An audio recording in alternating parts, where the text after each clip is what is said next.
রামকৃষ্ণ দিনরাত নাওয়া খাওয়া ভুলে মাকে ডেকে যেতে থাকলো। ওরে পাশানি, ছেলেকে কেন দেখা দিস নে? তুই যদি দেখা না দিস এই জীবন আমি আর রাখবো নে মা। এই দেখ দেখ, তুই নিজের হাতে ছেলের মরণ দেখ। সেই সময় একটা কমলা হাত তাকে বাধা দেয়।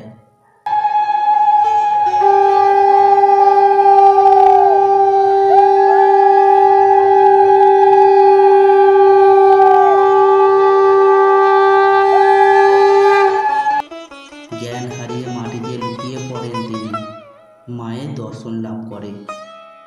এভাবেই দিন চলছিল। তারপর রাস্তাঘাটে শয়নে স্বপনে একলা একলা মায়ের সঙ্গে কথা বলেন চলে রামকৃষ্ণ। আর এই সমস্ত দৃশ্য ধীরে ধীরে সবারই নজরে পড়ে। একদিন সবাই দেখে রামকৃষ্ণ মাকে দেয়া প্রসাদ নিজেই কপাকপ খাচ্ছে। সবাই মথুরবাবুর কাছে অভিযোগ করে। মথুরবাবু তিনি নিজেও চোখে সব কিছু দেখেন। রামকৃষ্ণ: আমি তো অনেক খেলুম, নে তুই খা, হাঁ কর হাঁ কর। অন্য পুরোহিতরা বলতে লাগলো, মায়ের ভোগ এটা করে দেয়া মহা পাপিষ্টের কাজ, এক্ষুনি ওকে মন্দির থেকে সরিয়ে ফেলুন। মথুরবাবু: শুনুন, আজ থেকে ওর কাজে কেউ কোনোদিনও ব্যাঘাত করবেন না।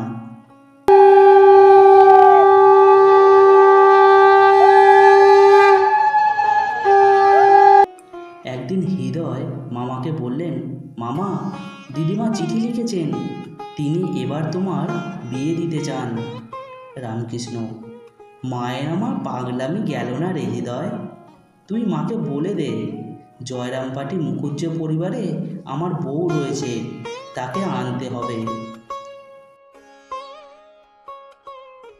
তারপর সত্যি সত্যি জয়রামপাটিতে খোঁজ মিলল সেই পাত্রীর। সবাই অবাক হয়ে যায়। তারপর একদিন শুভ দিন রেখে রামকৃষ্ণের সাথে বিয়ে হয়ে যায় মা শারদার।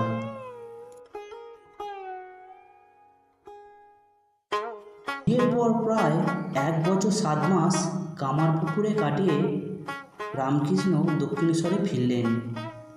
এই সময় সমস্ত ধর্মের অনুকরণে ভগবানকে ডাকতে শুরু করলেন তিনি।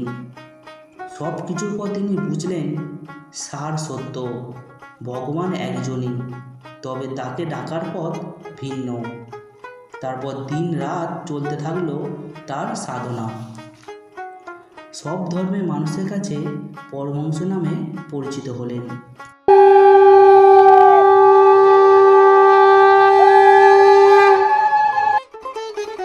একদিন দক্ষিণেশ্বরে শারদমাকে দেখে রামকৃষ্ণ বলেন, আমি জানতাম তুমি আসবে। শারদমা: আমি আসবো তুমি জানলে কিভাবে? রামকৃষ্ণ: মা যে আমায় বললে গো। শারদমা: আমার আশা কি হতো?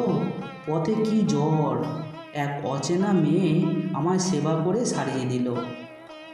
রামকৃষ্ণ: হে হে, সে বেটিকে তুই চিনতে পারলি নে শারদা? সেই তো আমার মা গো। শারদা মনে মনে ভাবতে লাগলো, এবার বুঝলাম লোকে কেন তোমায় পাগল বলে।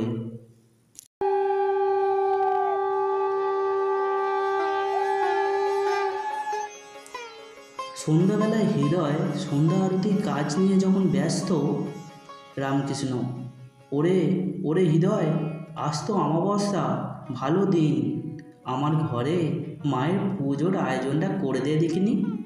হৃদয়: আগে সন্ধ্যা আরতিটা সেরে নাও গে। রামকৃষ্ণ: না রে, সন্ধ্যা আরতি তুই করে নিস, বরং আমার মায়ের পূজার ব্যবস্থা করে দে তাড়াতাড়ি। আর তোর মামিকে বলিস শুদ্ধ বস্ত্রে আমার ঘরে আসতে। তারপর সেই অমাবস্যায় সারদা দেবীকে মাতৃরূপে পূজা করেন রামকৃষ্ণ।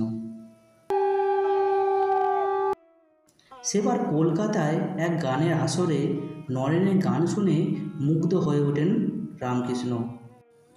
গান শেষ হতেই নরেনকে গিয়ে জড়িয়ে ধরে। নরেন, তুই এতদিন কোথায় ছিলিস রে? আমি যে তোকে খুঁজে মরছি। নরেন: আমাকে খুঁজছেন?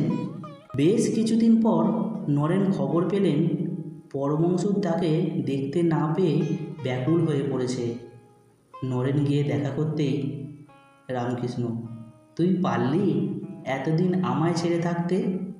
দিন যত এগিয়ে চলে নরেনও বারবার ছুটে যায় দক্ষিণেশ্বরে।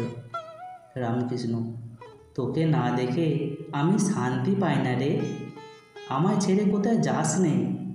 পরমাংসের হাতের ছোঁয়ায় নরেনের জীবন গেল সম্পূর্ণ বদলে। দুরাগ্রস্ত ব্যাধিতে আক্রান্ত হলেন রামকৃষ্ণ। তারপর তিনি ইহলোক ত্যাগ করেন।